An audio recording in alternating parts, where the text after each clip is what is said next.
I want to talk to you about psychedelics because when did you first do them? When I was 30.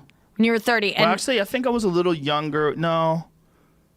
Yeah. When I was 30, I started smoking pot, and then psychedelics came after that.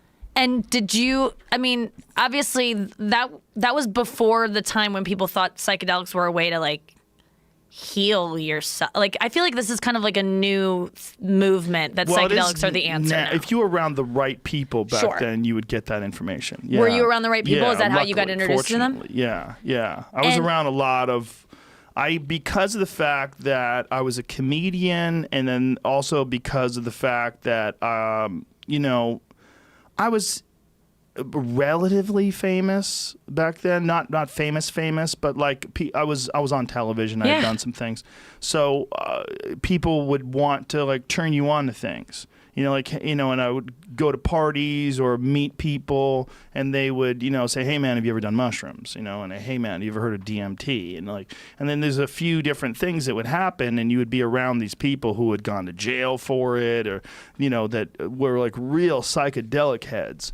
And once I was around a few of those, I realized like, well, there's a whole nother world out there. And then I discovered Timothy Leary and John Lilly, and the flotation tank became a giant part of my life.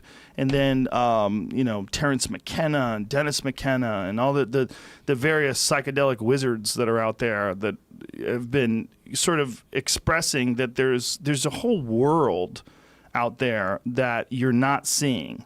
It's like we're living life inside this very strange tent, this very thin membrane tent. And if you just unzip that tent and step out, the entire wilderness of the universe exists.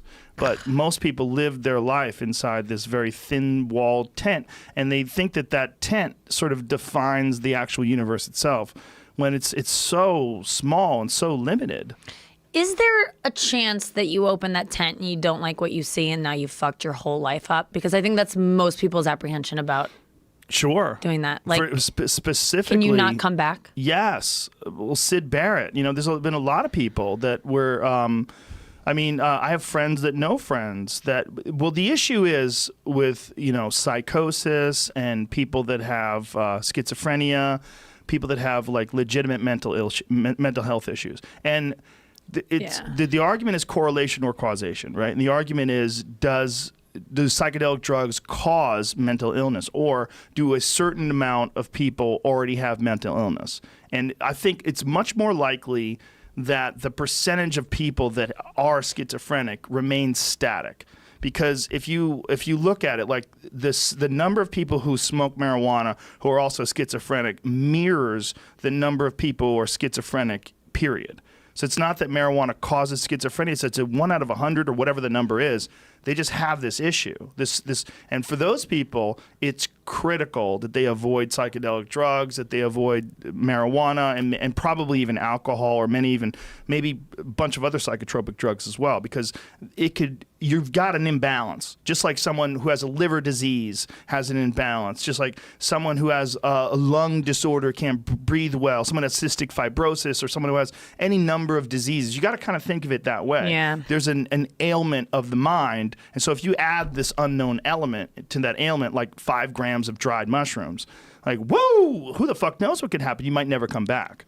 And then there's the question, the other part of your question is it possible you could open that tent and not like what you see and fuck up your life? Yes. Even if you don't have schizophrenia or a mental disorder, you might have a view of the world that's untenable with the experience that you have under the influence of psychedelics. But that might mean that your view of the world is bullshit.